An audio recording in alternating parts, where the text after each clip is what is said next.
বন্ধুরা, আজকে সকালবেলা একটা ভিডিও নিয়ে এলাম, বড় ভিডিও। সপ্তাহের প্রথম দিন ছাদে বসে আমি ভিডিওটা করছি। যার চতুর্দিকে অনেক হয়তো আওয়াজ হচ্ছে। আমার মেয়ে কালকে কি দুর্ঘটনা ঘটাতে গিয়েছিল ব্যথাতে। রাত্রেবেলা স্ক্রু ড্রাইভার দিয়ে পা ফুটো করতে গেছে। আমি হট করে ঘুম থেকে জেগে উঠে লাফ দিয়ে স্ক্রু ড্রাইভারটা হাতের থেকে নিয়ে নিয়েছি।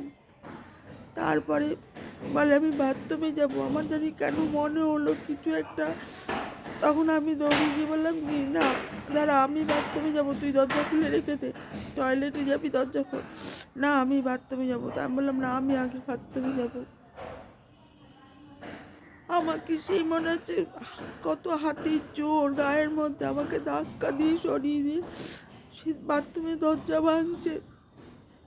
তারপর ও দাদাকে চিৎকার করে ডাকার পর ও এসে তখন ধরে নিয়ে খাটে শুয়ে দিয়েছে। বটি নিয়ে গেছে পা কাটবে বলে, বলছে আমি আর পারছি না সহ্য করতে।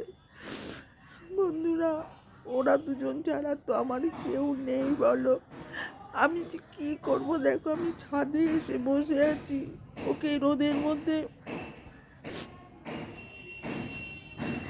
এখন প্রায় 11টা বাজে। আমি না ওষুধ খেয়েছি, না কিছু করেছি, কোনো কাজ করতে পারিনি। সারাক্ষণ ওকে পাহারা দিয়ে রাখতে হচ্ছে।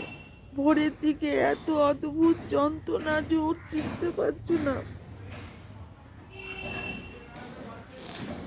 একটার পর একটা ডাক্তার চেঞ্জ করলাম, প্রত্যেকটা ডাক্তারই একই কথা বলছে যে এই রোগের কোনো ওষুধ নেই, শুধু গরম তাপ, গরম নিতে হবে, ছেঁক নিতে হবে, তাই দিচ্ছি। কিন্তু ভোরের বেলা ঠান্ডাটা বেড়ে যাচ্ছে আর সেটা ও সহ্য করতে পারছে না।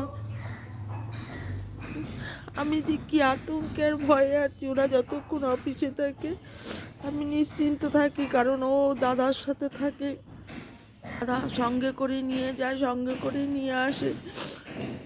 মানে আমি কি বলবো বন্ধুরা, ওকে বুঝিয়ে পারছি না যে আর 2 দিন গরম চলে এলেই তোর এই কষ্টটা কমে যাবে। ডাক্তার বলছে এটা আগুন বাত। এই বাতটা বলে শীতকালেই খুব হয়, যদিও এটা আমাদের বংশগত, আমারও আছে। তবে আমি তো সহ্য করে যাচ্ছি। আমার পাগুলো সব আলুর মতন ফুলে গেছে, তোমাদের না দেখালে তোমরা বিশ্বাস করবে না। দেখো আমার পা কিভাবে ফুলেছে, দুটো পা। অসহ্য যন্ত্রণা, লঙ্কা বাটার মতন জ্বলে যাচ্ছে। কিন্তু ও তো বাচ্চা, ও বুঝিয়ে পারছি না।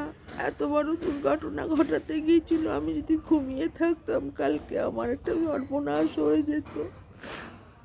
আমি আর পারছি না এত লড়াই করতে বন্ধুরা। সত্যি আমার আর ভালো লাগছে না। বেলা 11টা বাজে, আমি এখনো ছাদের মধ্যে বসে আছি ওকে নিয়ে পাহারা দিয়ে।